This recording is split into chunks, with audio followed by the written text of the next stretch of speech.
Nous allons écouter avec toute l'attention requise et l'espérance d'un étudiant en quête de perpétuel savoir, le juge Kéba Mbaye, sur l'exigence éthique dans le monde contemporain.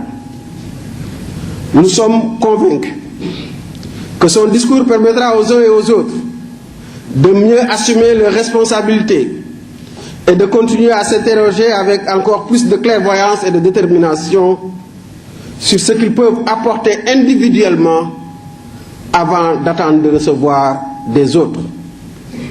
Nous allons prochainement prolonger cette réflexion par un colloque sur l'éthique et nous vous y convions d'ores et déjà. Je vous remercie de votre attention.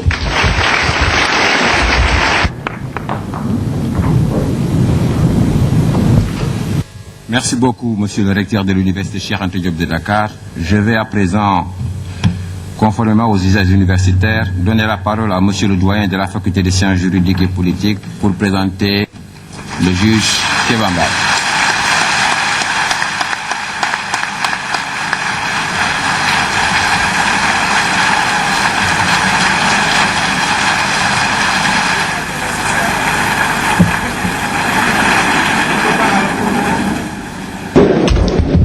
Je vous remercie, Monsieur le ministre de l'Éducation.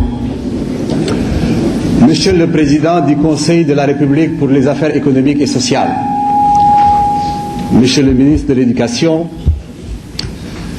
Mesdames, Messieurs les ministres, Monsieur le recteur, président de l'Assemblée de l'Université Cheikh Anta Diop, Monsieur le médiateur de la République, Mesdames, Messieurs chefs d'établissement, Mesdames, Messieurs les magistrats, Mesdames, Messieurs les avocats, Mesdames, Messieurs, chers collègues, chers membres du personnel administratif et technique de l'Université Cheikh Anta Diop, Mesdames, Messieurs, chers invités, chers étudiants.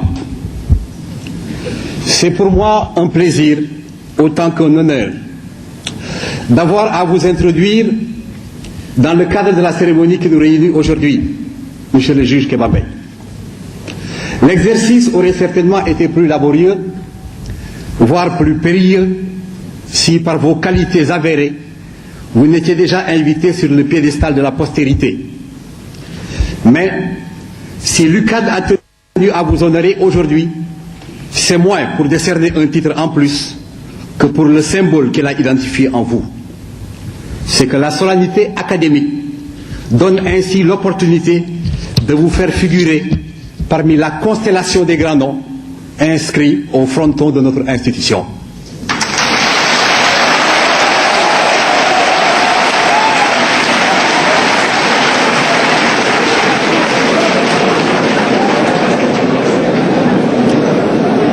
Sans aucun doute, Monsieur le Président, le passé aurait pu servir de repère pour illustrer votre personnalité. Nous avons préféré l'histoire qui se vit au quotidien, celle qui vous accompagne, qui est en cours et celle dans laquelle vous avez déjà une place réservée. Je m'en voudrais d'affecter, même subrepticement, votre humilité. Mais ici, j'ai le devoir de signaler ce que je crois connaître de vous et qui pourrait servir d'aiguillon dans notre perspective. Sur vous, tellement de choses peuvent être dites, mais pour nous, c'est de votre vie professionnelle qu'il s'agit, ou plus exactement de votre vie active, telle que vous l'avez voulu, telle que vous avez pu la conduire, et même là, on ne peut tout dire, quoique tout mériterait d'être dit.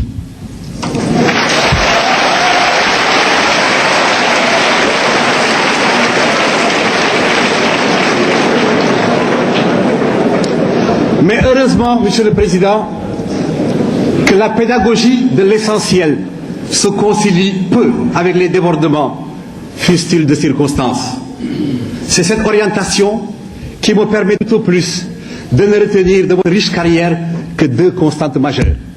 Vous êtes un homme d'action, mais vous êtes aussi un homme de réflexion. D'abord, vous êtes un homme d'action. On a l'impression, qui a fini par devenir une conviction, que votre vie a été marquée presque sans discontinuité d'actes positifs et progressistes. C'est en tout cas la conclusion que révèle à la fois un faisceau d'indices et de nombreux témoignages concordants, quoi qu'on puisse discuter sur la maïeutique de ces procédés.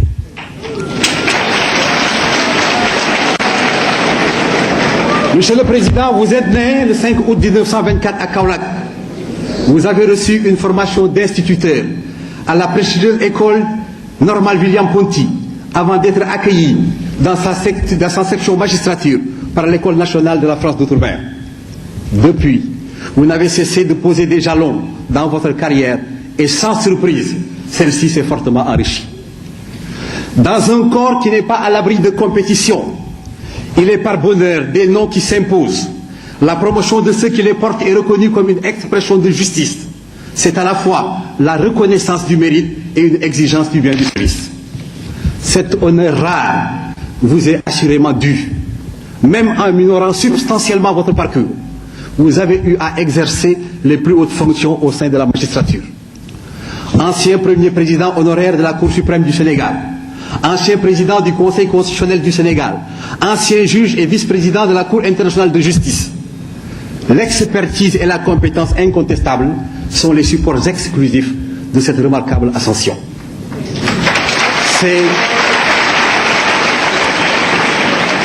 Monsieur le Président, c'est par elle que vous avez notamment participé en les présidant aux travaux de la Commission des droits de l'homme aux Nations Unies. Et c'est aussi au même titre que vous avez été membre de la commission d'experts du BIT sur l'application des conventions et recommandations du BIT, de l'OIT. Parallèlement, vous avez été rédacteur et rapporteur général de la conférence de l'OUA sur l'adoption de la Charte africaine des droits de l'homme et des peuples. Et aujourd'hui encore, vous êtes président du directoire chargé de l'exécution du traité pour l'organisation de l'harmonisation en Afrique du droit des affaires.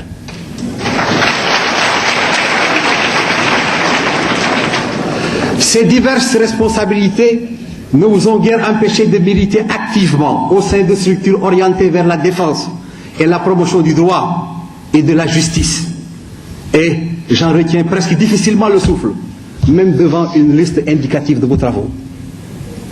Ancien président de l'Institut international des droits de l'homme, Fondation René Cassin, membre d'honneur de l'Institut international de droit humanitaire, ancien président de la Commission internationale des juristes, ancien président de l'Académie internationale des droits de l'homme, membre de la Société française pour le droit international, membre du Comité international de bioéthique, membre honoraire de l'Académie royale des sciences d'outre-mer Belgique, membre de l'Académie des sciences d'outre-mer,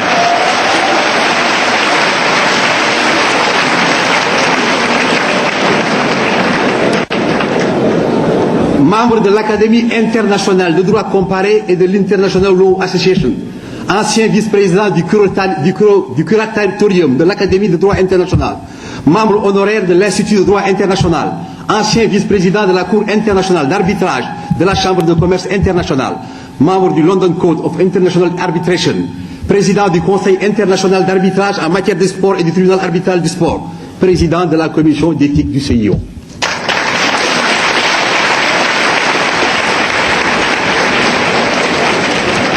La diversité des titres reflète une constante dans votre démarche quotidienne. C'est la passion dans la qualité de vos actions. Et c'est aussi à cet égard que la cité, ici et ailleurs, vous a déjà été reconnaissante. Au Sénégal, c'est l'Ordre national du Lion et l'Ordre du Mérite. En France, c'est la Légion d'honneur et l'Ordre du Mérite. Mais le témoignage qui nous a le plus édifié sur l'homme d'action nous est parvenu de la magistrature et des corps parajudiciaires. Et il est hautement significatif. Le président Kéba Mbaye, dit-on, a toujours eu foi à la personne du juge, qui doit incarner les valeurs morales et intellectuelles d'indépendance, d'impartialité et de compétence incontestables qui fondent sa légitimité, sa crédibilité. Il savait l'importance qui s'attache à l'acte de juger, qui renvoie directement à la conscience du juge, à ce qu'il y a de plus intime en lui, à ce qui fait à la fois sa force et sa faiblesse et qui donne toute sa part d'humanité.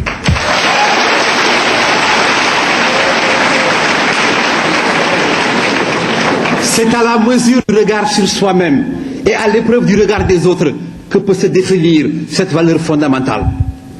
Or, sur ce chapitre aussi, le président Kéba Mbaye est présent. Oui, nul tour d'ivoire ne l'a jamais isolé de son entourage. Tout ce qu'il trouvait chez lui, tous ceux qui partaient le voir trouver chez lui l'accueil le plus ouvert, le conseil le plus sûr, le jugement le plus droit. Sa grande disponibilité d'esprit lui permet de partir du postulat que son interlocuteur avait peut-être raison, admettant par là même que sa propre analyse peut être infléchie ou corrigée. Le sens de l'écoute et le respect d'autrui dénotent chez lui des qualités humaines, certaines dont ont pu bénéficier tous ceux qui l'ont approché. Mais la compétence, fût-elle alliée à l'humanisme, n'est pas à elle seule raison d'action. Il faut encore et surtout ce puissant moteur qu'est la réflexion. Là aussi, Monsieur le Président, vous êtes un homme de réflexion. Et c'est ici que le lien de proximité entre l'université et vous est le plus ténu. On ne peut en effet qu'être confondu devant la diversité des champs d'investigation de l'homme, dont l'insatiable curiosité d'esprit s'est exercée partout où le droit est interpellé. À une époque où une spécialisation quelque peu excessive est considérée comme indispensable pour appréhender le phénomène juridique, la consultation de la liste des travaux du président Kéba Mbaye permet opportunément de rappeler que l'approche globale permet seule d'aborder les grands problèmes. Ainsi, rejetant toute balkanisation du savoir et passant indifféremment du droit public au droit privé, du droit international privé au droit pénal, du droit processuel au droit de la terre, le président Kéba Mbaye a pu mener à bien des études fondamentales, désormais classiques, telles que celles sur les droits de l'homme en Afrique, UNESCO 1978, les garanties fondamentales des parties dans le procès civil au Sénégal, New York 1973, le droit de la famille en Afrique noire et à Madagascar, Paris 1968, la conception africaine du droit, le droit en déroute dans la liberté et l'ordre social, avec notamment Paul Ricoeur, Raymond Aron, Herbert Marcuse, Ignacy Sach. Le Comité international olympique et l'Afrique du Sud, analyse et illustration d'une politique sportive humaniste, pour ne citer avec quelque arbitraire que quelques-uns de ses travaux parmi les plus marquants.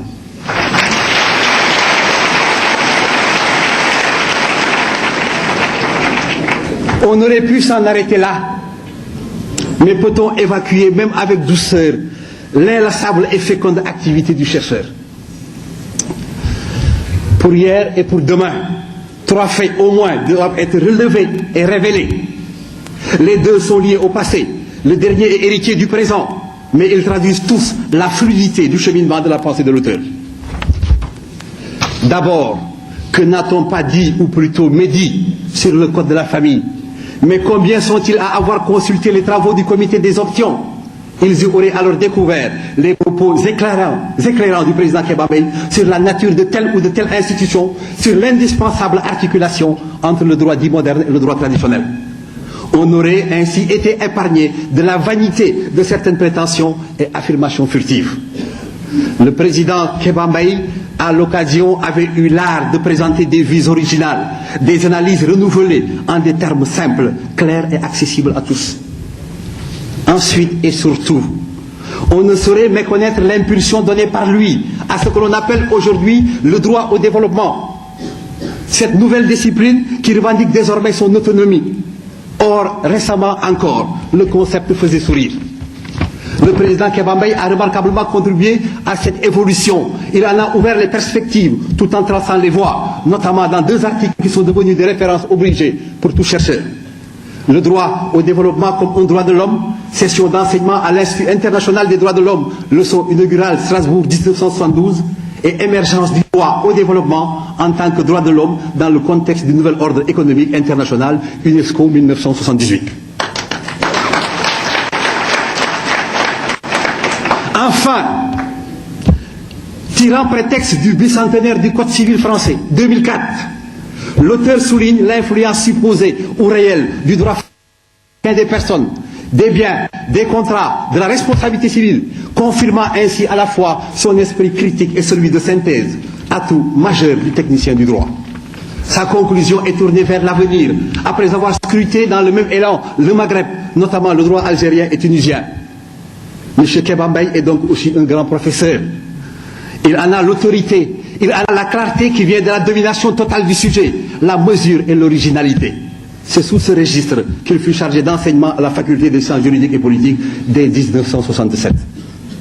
Monsieur le Président, je puis vous assurer, sous le contrôle des membres de l'Assemblée, que que l'université vous aurait donné sans hésiter le titre de docteur honoris causa si les usages académiques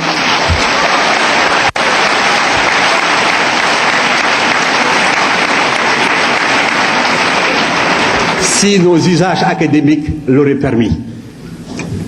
Mais d'autres universités d'ailleurs l'ont déjà reconnu. Et de la plus belle manière. L'université de Nice, l'université de Lille 2, l'université de Savoie en France, l'université du Bhopal en Inde, d'Emory aux USA, de Budapest en Roumanie. Ils n'ont pas attendu longtemps pour vous décerner le titre que vous méritez depuis longtemps.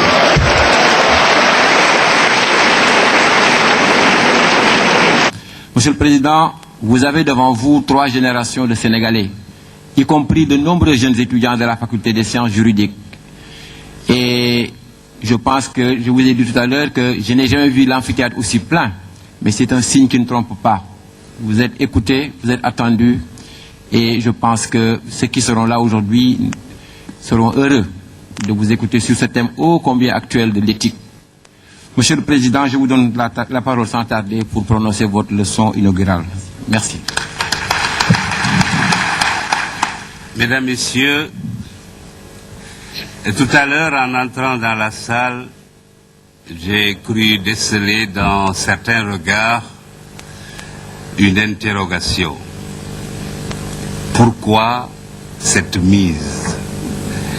J'emprunte le mot mise au vocabulaire d'un humoriste congolais qui s'appelle Joe Ballard.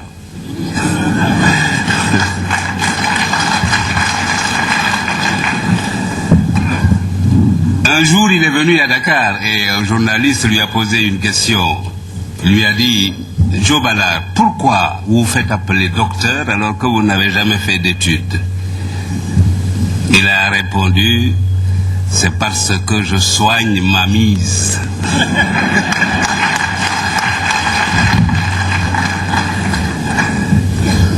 Monsieur le recteur, monsieur le doyen, j'ai soigné ma mise pour répondre à l'honneur que vous me faites et dont vous venez de donner, monsieur le doyen, un témoignage exceptionnel. Monsieur le ministre de l'Éducation nationale, une nouvelle fois, nos chemins se croisent en moins de 2 ans, dans une cérémonie que vous présidez. J'ai toujours plaisir à vous rencontrer, parce que vous êtes un homme intelligent et bien élevé. J'ai déjà dit et je répète.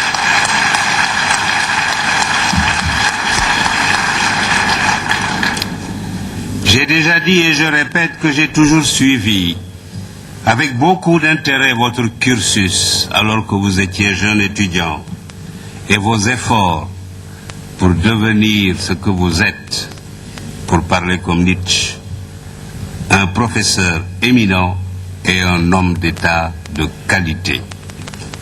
Monsieur le recteur, vous avez parlé de moi avec une gentillesse et une bonté que l'on réserve généralement aux morts.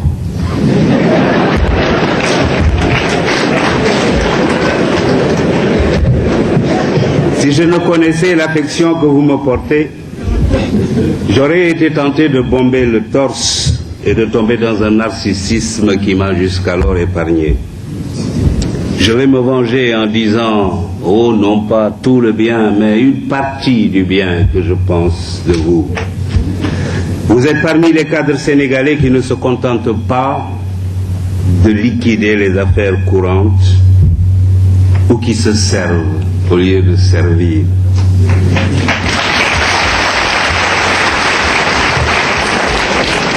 Vous êtes plutôt de ceux, rares hélas, qui s'évertuent à inventer des voies et des moyens susceptibles d'améliorer les biens et les services de l'État qui leur sont confiés et d'ouvrir les clos, pour parler comme Bergson. Connaissant vos capacités intellectuelles et votre détermination, je suis rassuré, je suis persuadé que vous réussirez avec l'aide de Dieu.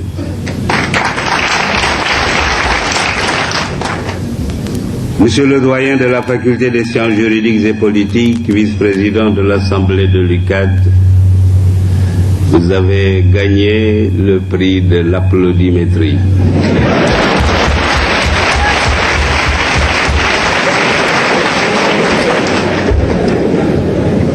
Pendant un moment, en vous écoutant, j'ai cru que vous parliez d'une autre personne que moi.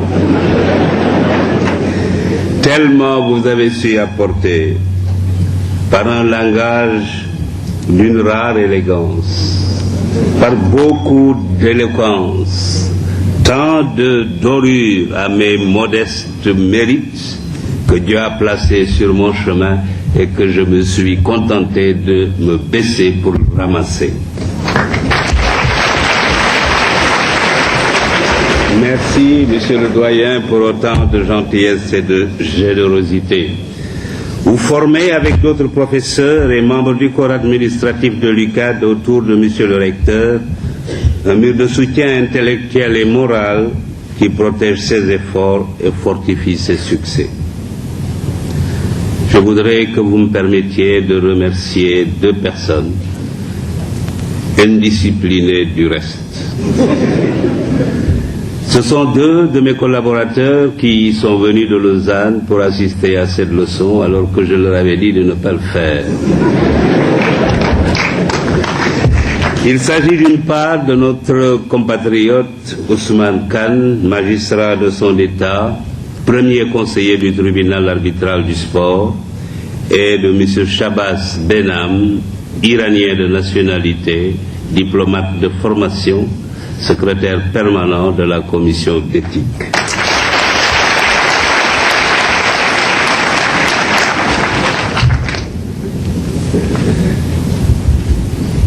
Monsieur le Président du Conseil de la République et des Affaires économiques et sociales, Messieurs les ministres d'État, Messieurs les ministres, Madame la ministre, Messieurs les doyens, Monsieur le doyen honoraire, Messieurs les chefs de cour, Madame le Président du Conseil constitutionnel, la liste est longue, je suis obligé de m'arrêter. Il n'y a que de hautes personnalités dans cette salle. Excellences, Mesdames, Messieurs, Messieurs les professeurs, Mesdames, Mesdemoiselles, Messieurs les étudiants, l'année dernière, l'université avait demandé à un professeur, l'historien Boubacar Bari, de prononcer la leçon inaugurale. L'année d'avant, c'est un autre professeur, doublé d'un homme d'État, Maître Abdoulaye Wade, qui avait été choisi. L'invité de cet après-midi n'est ni professeur ni homme d'État. Vous savez, le professeur est le serviteur de la science et l'homme d'État l'otage de la prudence. Ce sont des situations contraignantes pour l'un comme pour l'autre. Elles sont toutes deux réductrices, car elles sont filles de la fidélité. La fidélité est obligatoirement réductrice parce qu'elle postule un choix et fatalement, comme dirait André Gide, le rejet de ce que l'on ne choisit pas. Elle limite et canalise. Ici, fidélité que l'on doit au vrai, le professeur, et la fidélité que l'on doit à la vérité, l'homme d'État. En effet, le professeur est un soldat de la raison et l'homme d'État le porte-parole du peuple, donc de l'opinion. Le premier s'évertue à ne pas sortir du chemin de la science. Le second porte le fardeau du souvenir de ses promesses que ses électeurs conservent précieusement dans leur mémoire. L'État a la chance de pouvoir ignorer à la fois la science et l'opinion. L'invité à prononcer une leçon inaugurale dans ce sanctuaire de la pensée et de la parole, c'est courir un risque, surtout s'il se trouve que l'invité en question a atteint un âge canonique où, selon certains oulémas, Dieu lui-même est indulgent à son égard. Conséquence, les hommes n'ont pas d'autre choix que de fermer les yeux et les oreilles sur ces erreurs de pensée et d'expression. Mais il me faut peut-être parler un peu du sujet que j'ai à traiter. Quand monsieur le recteur m'a demandé de prononcer la leçon inaugurale, je n'ai pas accepté, je dois le confesser. Mais on ne peut rien lui refuser parce qu'il est très habile. Il a parlé tout à l'heure de Mariette Diarra et de Charles Turpin. C'est parce qu'il est passé par mon épouse et mon neveu pour m'obliger à accepter. Mais je ne le regrette pas, croyez-moi. Après que j'ai accepté, il m'a demandé, bon, ben, qu'est-ce que vous allez traiter comme sujet? Vous savez, quand on a exercé certaines fonctions et qu'on a pris un certain âge, on vous met là tout, conférences, colloques, symposiums, etc. Et au bout d'une dizaine ou une vingtaine d'années, vous avez dans votre gibecière des centaines de sujets que vous pouvez sortir comme un prestidigitateur, un lapin, et pour parler en public. Alors je lui ai dit, puisque je suis président de la commission d'éthique du CIO, que j'ai appartenu au comité international de bioéthique de l'UNESCO et que même j'ai travaillé à la commission juridique qui a fait la déclaration internationale sur le génome humain et les droits de l'homme. Alors je lui ai dit l'éthique. Il m'a dit, bon, c'est très bien. Vous savez, j'ai quelquefois envie de passer un certificat de chimie. Je suis sûr qu'il m'aurait admis. Chaque fois que je lui parle, il me dit, c'est très bien. Alors je me suis rendu compte quand même que l'éthique, c'est un sujet extrêmement vaste. Alors je lui ai dit, mais monsieur le recteur, le sujet est très vaste. Il m'a dit, ah oui, vous avez raison. Alors je lui ai dit, j'ai envie de le formuler autrement. J'ai envie de dire l'éthique, virgule, aujourd'hui, point. Il m'a dit, c'est parfait.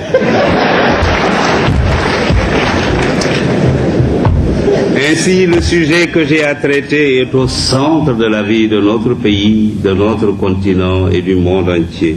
L'éthique, virgule, aujourd'hui, point. C'est un sujet essentiel et grave, même si chacun se dépêche d'en parler pour éviter qu'on lui reproche de l'ignorer. Notion inséparable de la condition humaine, elle a acquis une importance exceptionnelle pour l'humanité. Mais ne vous attendez pas à ce que je suive à la lettre la tradition des leçons inaugurales, avec un langage ésotérique, aux accents savants, avec un discours devant servir aux étudiants, aux assistants, à effacer certaines difficultés de leurs examens ou de leurs concours, et aux jeunes chercheurs à trouver des voies pour affiner leurs découvertes. Il me faut juste, tout juste, rappeler brièvement la pensée philosophique et essayer de camper la conception et le rôle moderne de l'éthique en y cherchant ce que je crois être bon pour notre nation.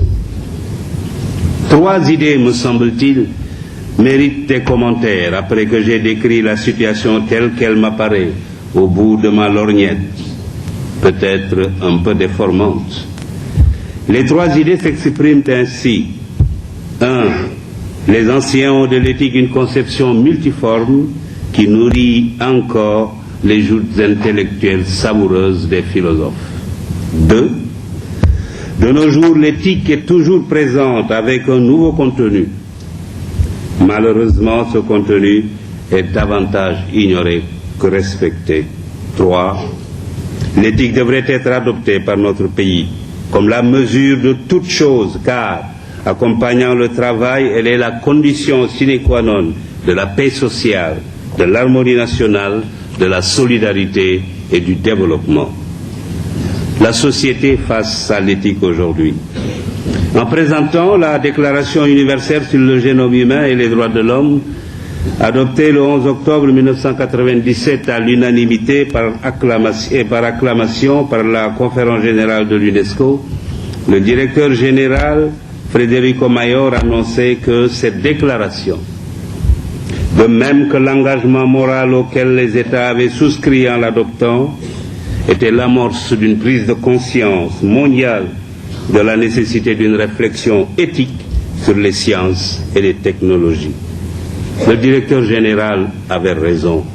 Il faut faire avancer la connaissance en l'encadrant par l'éthique pour que, notamment, la science ne serve pas des idéologies comme l'eugénisme, qui a fait tant de mal à l'unité humaine, et qu'elle favorise des progrès comme la thérapie génique, le futur recours prodigieux contre certaines graves maladies héréditaires.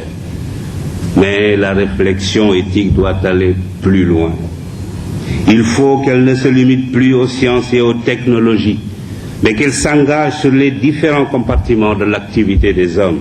Il faut aujourd'hui qu'à travers le diagramme de l'éthique soit aussi examiné avec soin non seulement les sciences et les technologies, mais également les pouvoirs étatiques, exécutifs, législatifs et judiciaires, l'éducation, la conduite de l'étudiant, le rôle de l'enseignant, la fonction d'administrateur, les activités économiques, les secteurs primaires, secondaires, tertiaires, la politique en général, le combat pour le pouvoir, la gouvernance, les rapports entre les différents membres de la scène politique, les relations entre gouvernants et gouvernés, et le comportement de ces derniers, la communication, la famille, le voisinage, le sport, la culture, les relations internationales, les rapports entre pays riches et pays pauvres et d'une façon générale, comme je le disais tout à l'heure, l'ensemble des activités et du comportement des hommes pris individuellement ou collectivement, mais aussi des États, c'est-à-dire de leurs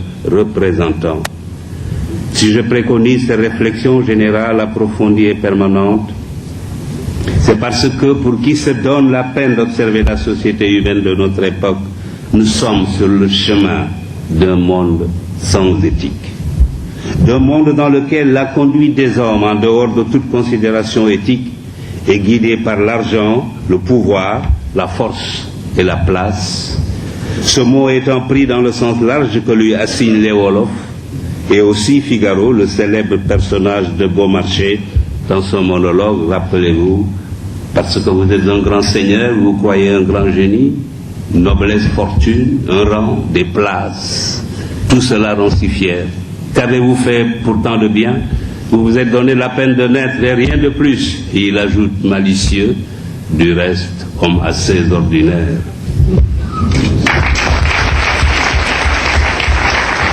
La fuite en avant actuelle que nous constatons un peu partout vers un monde sans éthique ne doit pas durer, ne peut pas durer. Sinon, aveuglés par le nouveau maître que sont l'argent, le pouvoir, la force et la place, les hommes vont se précipiter droit vers une vie de méconduite, c'est-à-dire une vie où le dire et le faire se trouveront presque de façon permanente en deçà ou à côté de ce que la morale prescrit. En disant cela, je me place en dehors de la loi. L'éthique n'est pas le droit, a récemment écrit le professeur Abdoulaye Sakho. L'histoire de la perception de l'avortement en est une illustration édifiante.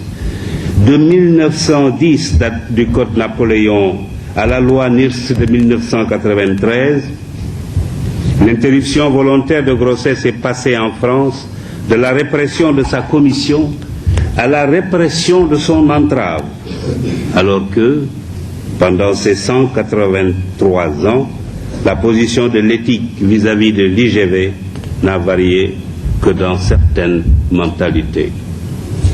Mesdames, Messieurs, je vous invite plutôt à nous soutenir dans le cadre d'un projet d'usage et de pratique, d'une autre mesure du dire et du faire, le bien. Nous y reviendrons. Il faut que le dire et le faire n'obéissent plus à cette nouvelle loi selon laquelle, peu importe qu'un but ait été atteint par des moyens illégaux ou prohibés par la morale ou l'éthique, la fin étant finalement le seul justificatif de la parole ou du comportement. Dans un tel monde, l'on va droit à l'échec car c'est un monde qui ne manquera pas d'engendrer l'injustice, la violation des droits de l'homme et donc des conflits et des affrontements dont personne ne peut aujourd'hui deviner les conséquences qui ne pourront être que néfastes. Il faut prévenir ce grand mal dont l'humanité pourrait souffrir sous peu. Et comme il n'est pas en notre pouvoir de changer le monde, commençons, nous autres Sénégalais, modestement, mais avec détermination, par notre pays.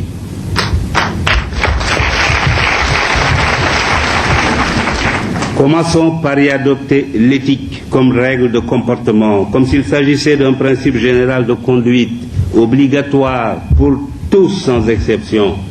Cela peut paraître utopique à certains, notamment à ceux dont la spécialité est la combine et la magouille, substantif que le petit Larousse définit ainsi: combine, moyen habile et peu scrupuleux pour parvenir à ses fins. Magouille, lutte d'influence, série de combinaisons douteuses ou malhonnêtes entre des groupes, des organisations quelconques ou entre des personnes à l'intérieur d'un groupe. Ce cheminement vers le désastre, avec les voies tordues précitées de la combine et de la magouille, n'est pas une fatalité. Il me semble qu'il y a des remèdes appropriés pour le prévenir ou le guérir. J'en identifie 3. Ériger certaines règles éthiques fondamentales en obligation erga omnes, subordonner la loi aux commandements éthiques et la fonction de juger au seul droit, légiférer dans tous les domaines pour imposer aux administrateurs comme aux administrés des comportements éthiques. Il s'agit en quelque sorte de déplacer nos objectifs, nos buts et nos rêves, de remodeler nos jugements et notre conduite sur d'autres valeurs et de donner la priorité à la qualité, au seul mérite et à l'intérêt général.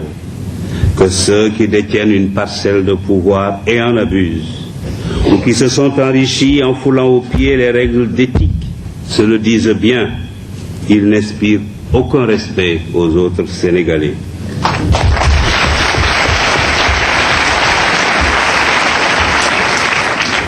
Or, le respect de ses concitoyens est le bien le plus précieux du monde. C'est le seul qu'il faut désirer, qu'il faut rechercher. C'est le seul qui est admiré. Le respect dû au pouvoir et à l'argent, s'il a un autre nom, s'il s'appelle crainte ou courtisanerie, c'est que les paramètres éthiques qui les régissent se sont déréglés. Or, la crainte et la courtisanerie sont détestables parce qu'elles avilissent celui qui les inspire comme celui qui en est la proie. Elles ne durent que le temps que dure la force ou la fortune qui les motive, c'est-à-dire peu.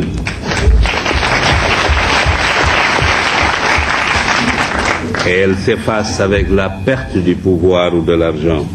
Le pouvoir est fait pour servir, il est passager. L'argent ne sert qu'à satisfaire les besoins. Au-delà, il est inutile.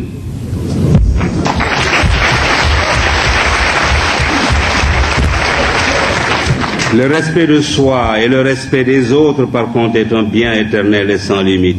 Dieu lui-même le prend en considération dans le jugement qu'il porte et portera sur nous. L'éthique chez les philosophes.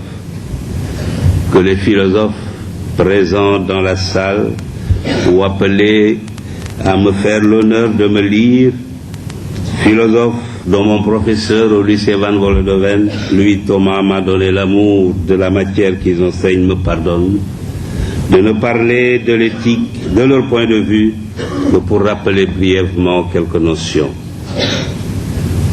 Pour les philosophes, nous le savons, l'éthique est une partie de la morale théorique, cette composante de la philosophie.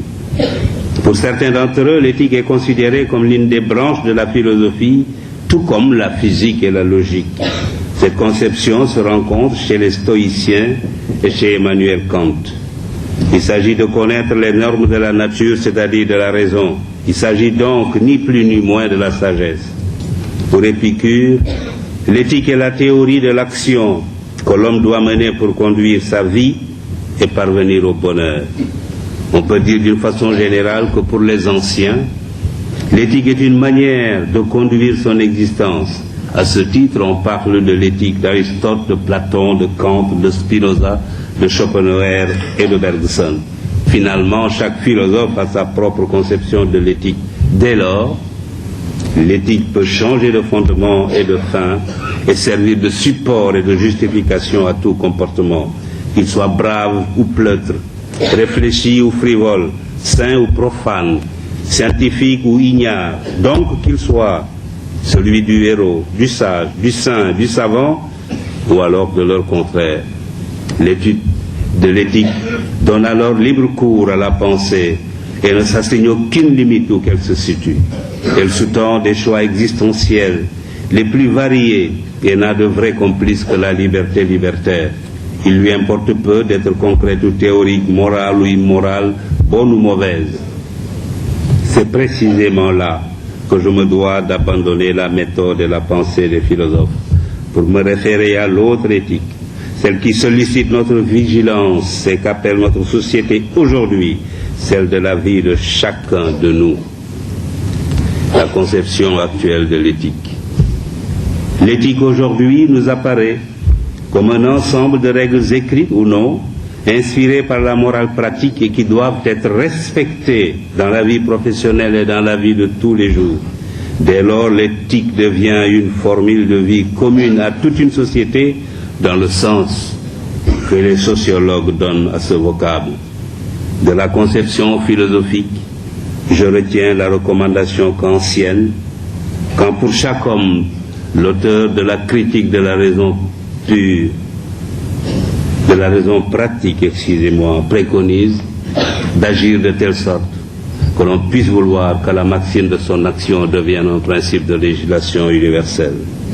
Voilà ce que doit être l'éthique. Aujourd'hui, pour nous, Sénégalais, il apparaît ainsi que je n'ai donc pas abandonné les philosophes, j'ai simplement opéré un choix au sein de leur théorie. La recommandation kantienne suppose bien évidemment et tout d'abord une entente sur ce qui est bien. Mais qu'est-ce qui est bien? Ne voilà-t-il pas une question à laquelle il est difficile de répondre, surtout quand on est philosophe? Difficile aussi d'y répondre pour ceux qui, sans être philosophes, cherchent toujours une réponse philosophique à tout. De même pour ceux qui appartiennent à une civilisation dont la pensée dominante est fluctuante ou ambiguë, ou se réfère sans cesse à des principes contradictoires, par besoin du jeu de l'esprit, par savantisme déviant ou par perversion morale. Mais pour nous, Sénégalais, qui avons une longue tradition dualiste de la vie et des comportements des hommes, nous n'avons pas besoin de chercher longtemps pour savoir ce qui est bien et pour trouver le chemin qui y mène. C'est en effet un chemin sur lequel nous ont précédé dans ce pays des générations et des générations d'hommes que l'on appelle justement hommes de bien. À force de le suivre, ils ont transformé ce chemin en tradition dont ils nous proposent l'adoption. Certains de ces hommes, ils ne sont pas nombreux, sont encore vivants. La décence m'oblige à taire leur nom. D'autres nombreux nous ont quittés. Je cite parmi eux Cheikh Omar Foutiyou, Cheikh Ahmadou Bamba Khadimou Rassoul, El Hadji Malick Sy, mon guide Serigne Abdoul Aziz Sy, radiallahu anhu, le cardinal Thiandoum. Il y en a bien d'autres. Ils font que le Sénégal est une terre de foi, une terre bénite. Ils nous ont appris, non pas par de simples paroles, mais par des actes de leur vie, ce qu'est le bien. Grâce à eux, nous savons parfaitement ce qui est bien en famille, ce qui est bien dans la rue, à l'université, dans les ateliers et les bureaux, dans la pensée et l'action, qu'elle soit politique ou autre. Nous savons que le travailleur doit travailler, l'étudiant étudier, l'enseignant enseigner, bien sûr, mais tous sous le contrôle de l'éthique, c'est-à-dire bien. Malheureusement, il arrive très souvent que nous empruntions un autre chemin que celui que nos anciens avaient choisi.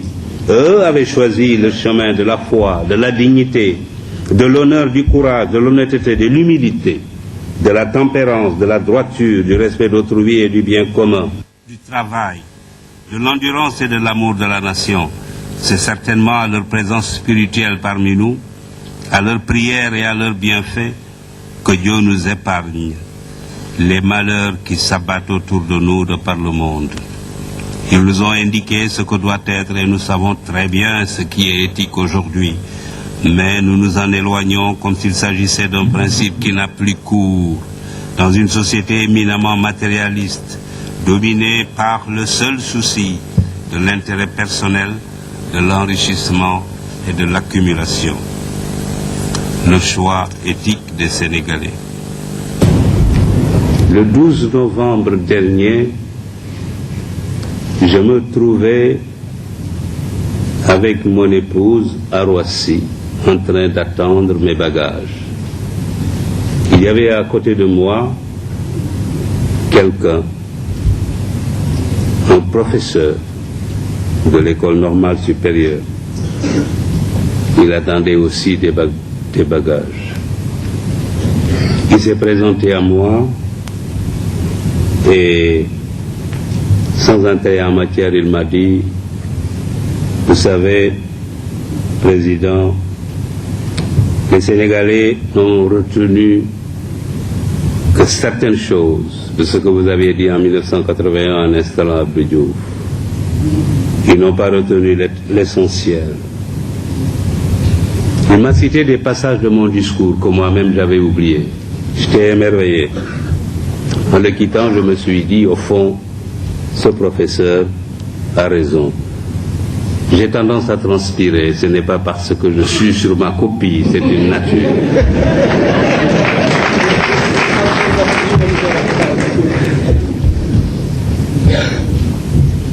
Monsieur le professeur, vous êtes peut-être dans la salle, je me suis rendu compte après réflexion que vous avez raison. Je vais donc me répéter. Mesdames, Messieurs, en installant le président Abdou Diouf en ma qualité de premier président de la Cour suprême, j'avais, comme me l'avait reproché un ami cher et proche, qui nous a malheureusement quittés, parlé comme un homme d'État, alors que je n'étais qu'un simple juge. La vérité est que, à cette époque, j'avais constaté que le Sénégal avait fait, depuis qu'il avait accédé à l'indépendance, ensemble avec l'ancien Soudan français, 2 faux départs. Le premier a été constitué par la rupture de la Fédération du Mali. Je regretterai cette rupture toute ma vie, surtout aujourd'hui, où chacun est convaincu que la principale erreur dans ce continent est d'avoir accepté de le diviser en micro-États, livrés face à nos maîtres d'hier, à la fatale loi de la division qui amoindrit et affaiblit ce qu'elle divise.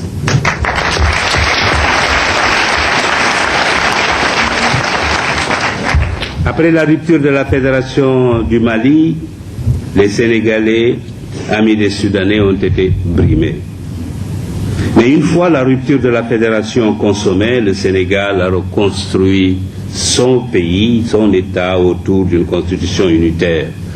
Nous avions 2 dirigeants qui se complétaient parfaitement. Senghor, un peu toubab. Mamadou Dia, très sénégalais.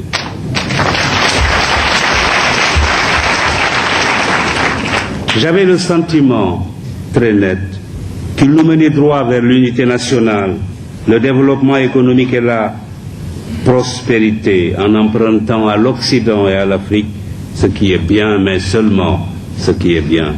Hélas, le 17 décembre 1962, ils se sont brutalement séparés. Avec eux, notre pays a été divisé en 2, les amis de Mamadou Dia et les autres. Les premiers étaient éloignés de tout s'ils n'étaient pas mis en résidence surveillée ou même incarcérés. Après ces événements, j'ai eu le sentiment que depuis lors, les Sénégalais, à tort ou à raison, instruits de ce qui semble être la doctrine des autorités qui les dirigent, la confiance en leurs seuls hommes supposés fidèles et non à tous les Sénégalais compétents, se sont déterminés à prendre une assurance contre les aléas de la vie politique de notre pays. Cette assurance, vous le devinez, consiste à se prémunir contre des jours futurs durant lesquels on est écarté de sa place ou de tout Elle conduit, quand on est encore dans une place, à rien d'autre qu'à la recherche de biens par tous les moyens, de la déviance vers l'enrichissement illicite, le guiro, comme disent les journaux, la corruption sous toutes ses formes, l'absence de l'amour de la nation.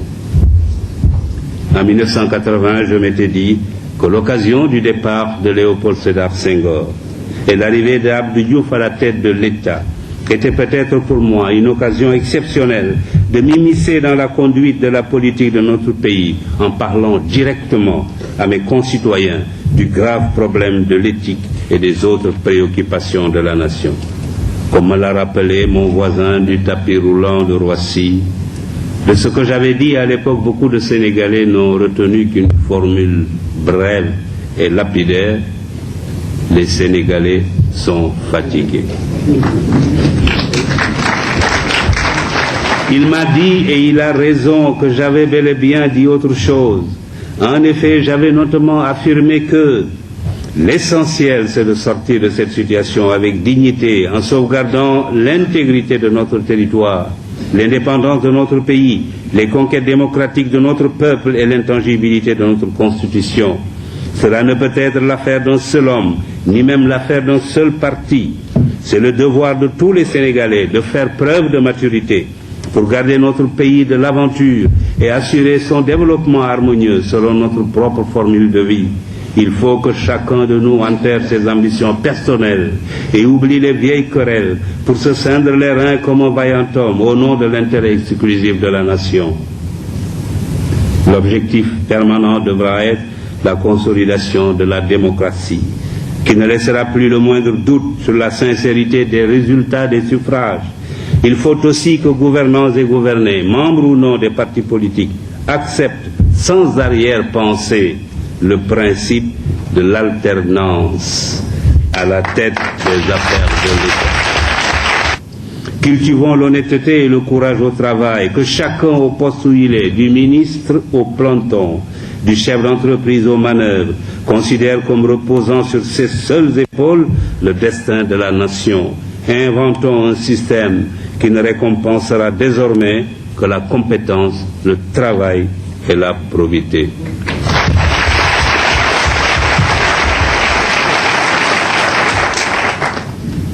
Cette citation a été longue, je le reconnais.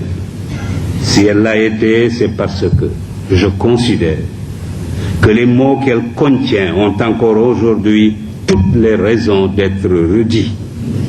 Surtout que nous allons vers des compétitions électorales. Alors, si j'ai quelque chose à vous dire aujourd'hui, mesdames, messieurs, en tant qu'ancien, c'est de rappeler deux mots que Senghor, auteur des paroles de notre hymne national, y a glissés. Nous les chantons machinalement sans y prêter grande attention. Dans les moments d'interrogation, il faut non les chanter, mais les murmurer du fond du cœur à chaque instant et leur obéir. Ces deux mots sont Sénégalais debout.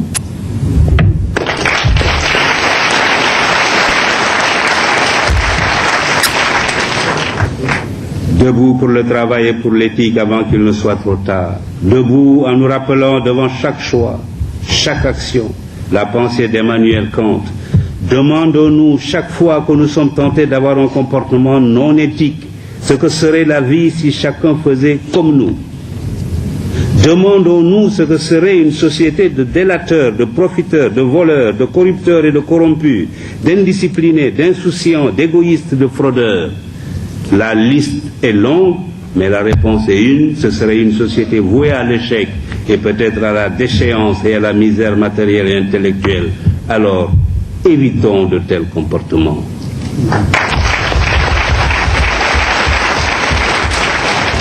J'ai relevé dans un éditorial de Béchir Ben Ahmed, publié après la récente tragédie des immigrants d'Afrique noire vers le mirage européen, immigrants qui ont laissé sur les barrières de Melilla des morceaux de vêtements, des lambeaux de chair et une partie de notre dignité. J'ai lu dans cet éditorial l'Afrique subsaharienne, 700 millions d'habitants, a jusqu'ici raté son développement économique et social parce que les gouvernements qui sont succédés à la tête des pays qui la composent n'ont pas su éduquer et soigner leur peuple pour les mettre utilement au travail.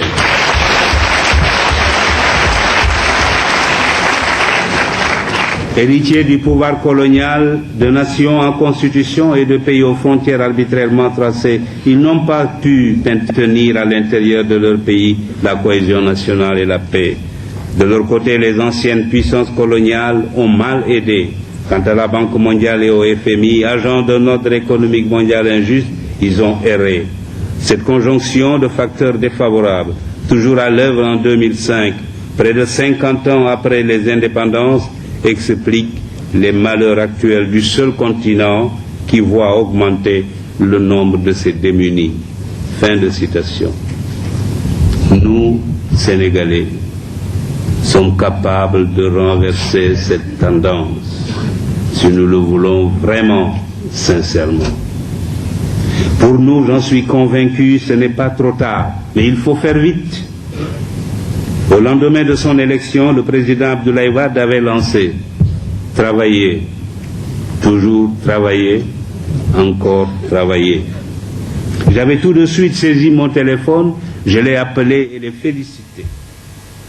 Malheureusement, je dois dire que je n'ai pas l'impression que tous les Sénégalais aient entendu cet appel. Pourtant, le chemin qu'il indique est le seul qui soit capable de nous sortir de nos difficultés. Je crois que le président Abdoulaye Wade lui-même a la même impression que moi, puisqu'il a été obligé, je l'ai entendu à la télévision, de se répéter à l'occasion d'un récent retour de voyage. Le travail et l'éthique sont les seuls outils du développement véritable. Nous devons les ériger en principe premier si nous voulons sortir notre pays de la misère. Il n'y a pas d'autre voie. Nos amis les Marocains qui avancent à grands pas vers le développement ont créé une instance éthique et réconciliation. Quand on les interroge sur la situation de leur pays, ils parlent non de politique mais plutôt d'éducation, de santé, de salubrité, d'ordre et de discipline. L'essentiel de leur discours est éthique et développement. Quand on interroge un Sénégalais, faites-en l'expérience sur la situation de son pays. Il parle de remaniement ministériel, de querelle ou de limogeage politique. Que nos dirigeants politiques m'excusent, mais ils savent tous comme moi que ce n'est pas la politique politicienne qui développe un pays.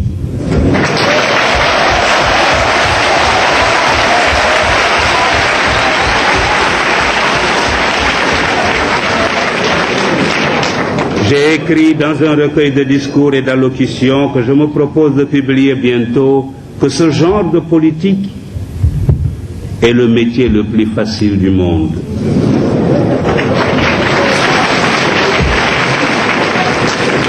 Il ne nécessite ni études, ni apprentissage. Plutôt que d'avoir de grands politiciens, cherchons à avoir de grands médecins, de grands ingénieurs, de grands professeurs, de grands spécialistes de l'économie et des finances, et même des savants. Les pays les plus puissants du monde ne sont pas ceux où la politique est reine. C'est plutôt le contraire. Les Marocains ne sont pas les seuls à se soucier de l'éducation, du travail et de l'éthique.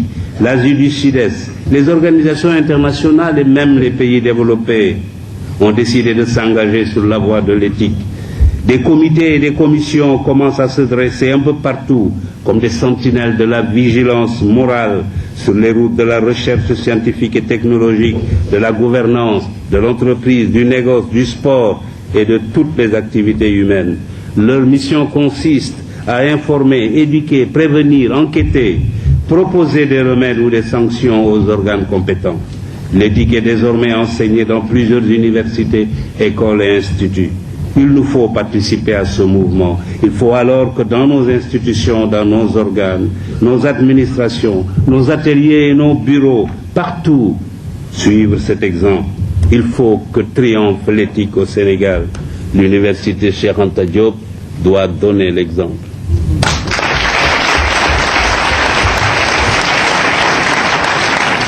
Oh, je sais qu'il y a des frémissements à cet égard dans notre pays, notamment chez les médecins et chez quelques journalistes. Le Sénégal a été récemment choisi pour abriter le séminaire des parlementaires francophones sur l'éthique dans la gestion des affaires publiques. J'ai lu avec intérêt les contributions à ce séminaire et surtout celle de Madame Fall Sidibé. Mais c'est encore bien insuffisant. Nous devons, dans ce domaine, participer et dans tous les secteurs à l'effervescence qui se constate ailleurs. Alors, debout, comme dit notre hymne, pour bâtir un Sénégal uni autour du travail, de l'éthique et de l'intérêt général. C'est un choix fondamental. On ne paraît plus ringard en le préconisant. Je le préconise. Je ne serai peut-être plus de ce monde quand surviendront les conséquences de ce choix pour lequel les Sénégalais auront opté en faisant soit ce qui est éthique, soit ce qui ne l'est pas. Ce jour-là, je suis sûr qu'ils diront en eux-mêmes. Et pourtant, le Père Kéba, avant de partir, nous avait prévenus. Et d'outre-tombe, je leur répondrai, selon le choix qu'ils auront fait, suivant le cas heureux, c'est bien, ou triste, mais tout de même rancunier, après tout, vous l'avez voulu. Monsieur le ministre de l'Éducation, Monsieur le recteur, Excellences, Mesdames, Messieurs les professeurs, Mesdames, Mesdemoiselles, Messieurs les étudiants, chers invités, il me faut maintenant prendre congé de vous. Si j'ai un dernier mot à dire, le mot de la fin que je préfère aux conclusions conventionnelles, c'est bien celui-ci.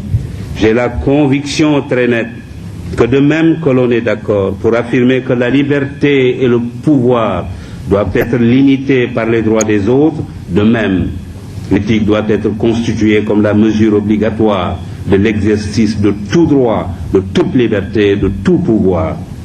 Mais il faut, pour que survienne le règne de l'éthique, deux conditions. D'abord, il faut que la justice soit forte et respectée, qu'elle soit servie par des magistrats bien traités et indépendants. J'ai lu samedi dernier le compte-rendu des débats sur la justice à l'Assemblée nationale. Je dois reconnaître, Monsieur le Premier Président, que j'ai